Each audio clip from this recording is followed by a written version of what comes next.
Hello, welcome back. This is the long video for my final project. I will try to cover all the points, the 7 points that they were mentioned in the short video, as quick as possible to fit within the 15 minutes time frame. If you want to get into the details, you can go through the Word document.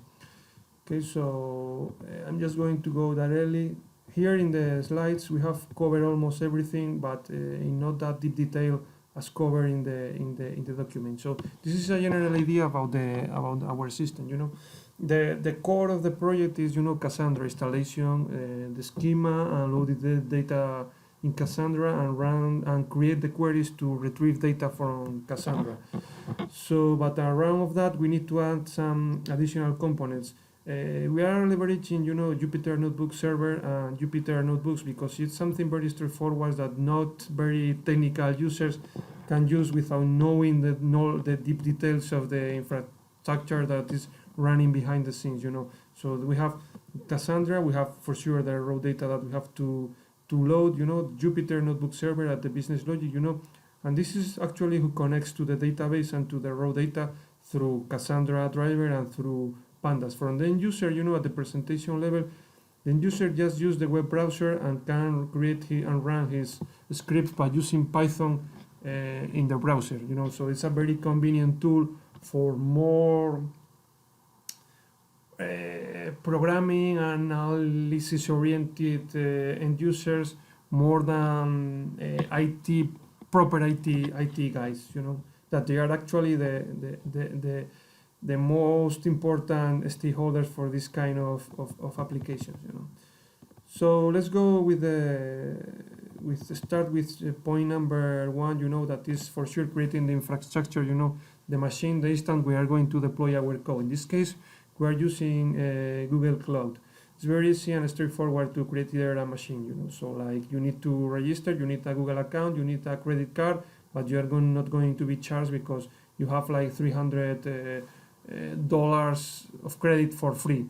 So, and this instance, if you have it running the instance that we are going to create 24 hours per 7, it's like I don't know, $20 or $30 per month. So with that machine you can, with the free credit, you can run the machine maybe for 1 year or more even than 1 year. So we proceed with installation. It's very simple and straightforward. We have to select CentOS 7 instance. We are using Linux. No worries because we have clear steps with all the processes we need to go through. We don't need to know too much about Linux administration, but more than the basic cd, ls, make their commands. Very basic commands that are actually almost the same ones that you use in Windows. Important thing, we have to enable HTTP, also HTTPS, but HTTPS is actually not needed, because the Jupyter Notebooks, we have to connect to this machine through HTTP or HTTPS if you want to enable, And then we have, once the machine is created, we connect through SSH to the machine. Actually, Google provides a web client that you can run directly from the Google Cloud, so you don't even need to install or to download PAT if you don't have it. Next, we are going to install there Cassandra, but first of all we need to cope with some requirements, before the installation and for sure downloading the software itself. So we need Java. In our case, using this machine, it does not come out of the box by default with the Linux instance, so we have to download it. Here, you can copy and paste from the slides. You have all the steps needed to cover all the process. From step number 1 to step number 7, where you get the final visualizations. This is explained in more detail in the Word document, but with this is more than enough. So we have installed Java, and in case we require, we need to install Python. I say require because in my case, with the Google CentOS instance, it can already install this version of Python 2.7.5. So otherwise, if I don't have it, I have to install it. Okay. Next, we have to download the binary, for the binaries for Cassandra. We are using this Linux command wget, so we need to install it if we don't have it. This is typical installer tool. To do things very straightforward. Now Linux is like Windows. Next, not too much configuration. So with this command with Jan, we can download the software and then download the Cassandra. This is a compressed file. We uncompress it. When we uncompress it, it creates a new directory with a different name depending on the version. Now it's 3.10, maybe next week it's gonna be 3.12, who knows. So we get into the directory, and then we just need to run Cassandra. Very easy. With this command, we run Cassandra. Anyway, if we don't trust, that is running, we can check it. So with this command should have been tool status, we get the information about the node. It worth mentioning, that we are just running Cassandra with one node. It's not actually a cluster. Unfortunately, I didn't have the time to do it in a cluster, but it should be actually a topic, a very interesting topic for a new project the next year for the new students attending to this course. Okay, I need to take first the control of the console, Control C, and then I type this and I get here the information, about the node that is running. Next point, very quick, downloaded the data. I'm downloading data from December 2016, 1 month of trips, for yellow taxi cabs in New York. That's provided for free from the New York City Taxi and Limousine Commission provides that information that is downloadable here, in this URL. So for that month, we have like 10 million trips, so it's a bunch of data. So we are going to consider pickups and drop-offs, 20 million data for 1 month. Just imagine for 1 year, it's a very, very big number. This is difficult to cover by using a transactional OLTP database, call it Oracle or whatever. Unless you build a data warehouse on top of the OLTP database. Anyway, with Cassandra, Cassandra is meant to deal with this time series information very quick and in a very straightforward way that we will see afterwards when creating the schema.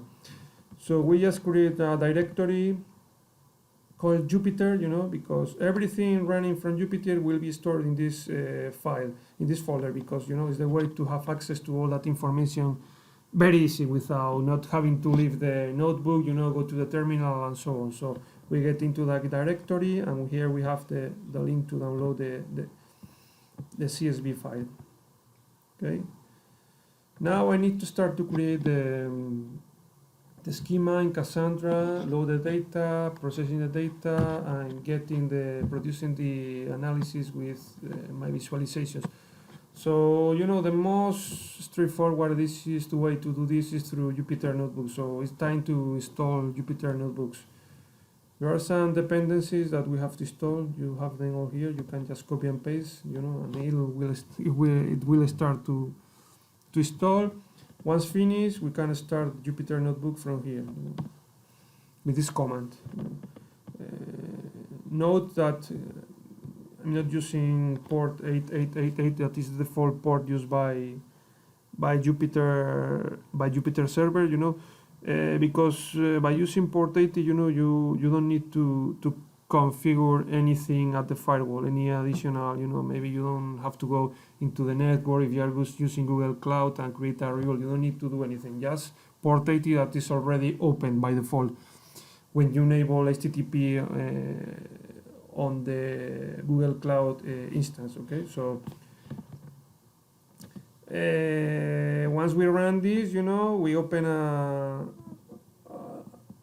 a web browser and just type the public IP address of this instance, that you can get that public IP address from from the dashboard that you have in Google Cloud with your the machine that you have running there. Once you type this IP address, you know, this HTTP URL, you get a window where you have to introduce a token.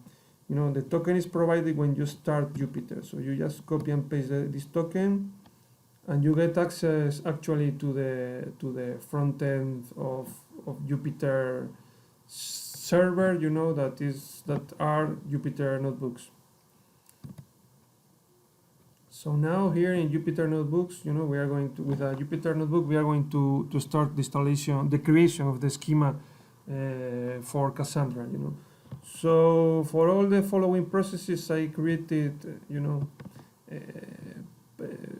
Python Jupyter Notebooks. So in this case, you know, they are named with this, you know, like a description and a number with the order. So we're going to create this schema instead of doing, you know, create on the terminal, you know, more difficult, you know. Let's do it from here. That is very easy. But first we need to install Cassandra driver, you know, to connect from Jupyter to Cassandra. So we install this, takes a little bit of time, so wait for it to finish. And then we create a notebook, you know, and we start to proceed. We create a key space and two tables, one for pickups and another for drop-offs, like around 10 million, more than 10 million records each. Okay, so once we have created the schema, you know, you will see the schema there if you get into the notebook, you know, the create queries, and it's important, you know, when defining these creation queries, you know, to consider that that's gonna run in Cassandra, not in an OLTP database, because there are some constraints when trying to retrieve afterwards data. So it's something that needs some investigation, you know, to know how to do these things properly. I cannot explain it now because I don't have time enough. Next, again, Python scripting, you know, load the data. I have, let me see, here we have Cassandra. Okay, no, first we need to process the raw files to, you know, modify them, to transform them into the format, you know, remove some fields, add some others, you know, to get the final information we want to load into Cassandra. There is another notebook, you know, then we proceed to load another notebook, you know, that information.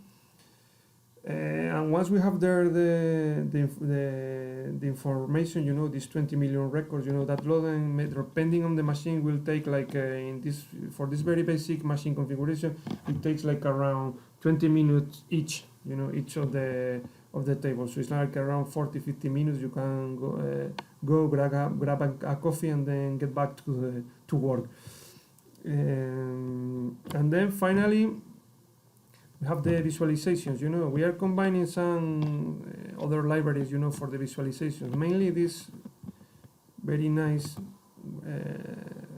library called Plotly, you know, that you get nice visualizations, mainly charts.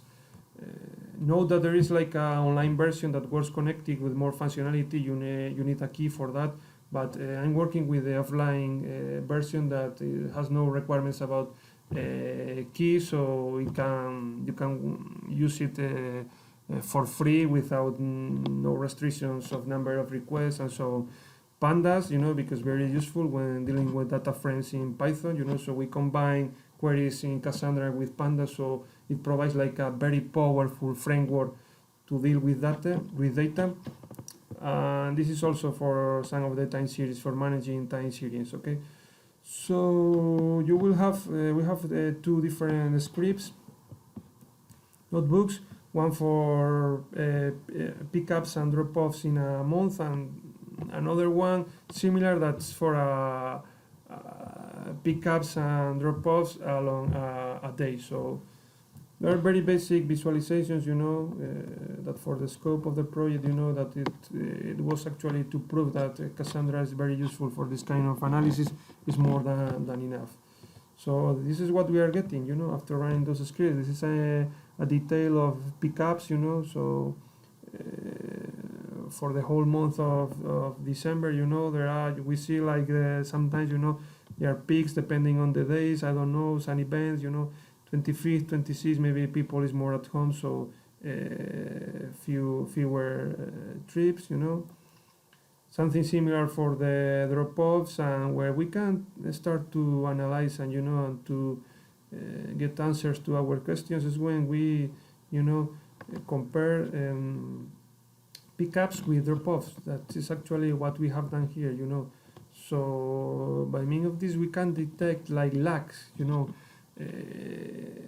in taxi. Well, I forgot to mention that this for a particular area, This is for Central Park, this all trip data is divided into different areas covering Manhattan, in this case, because I focus in Manhattan.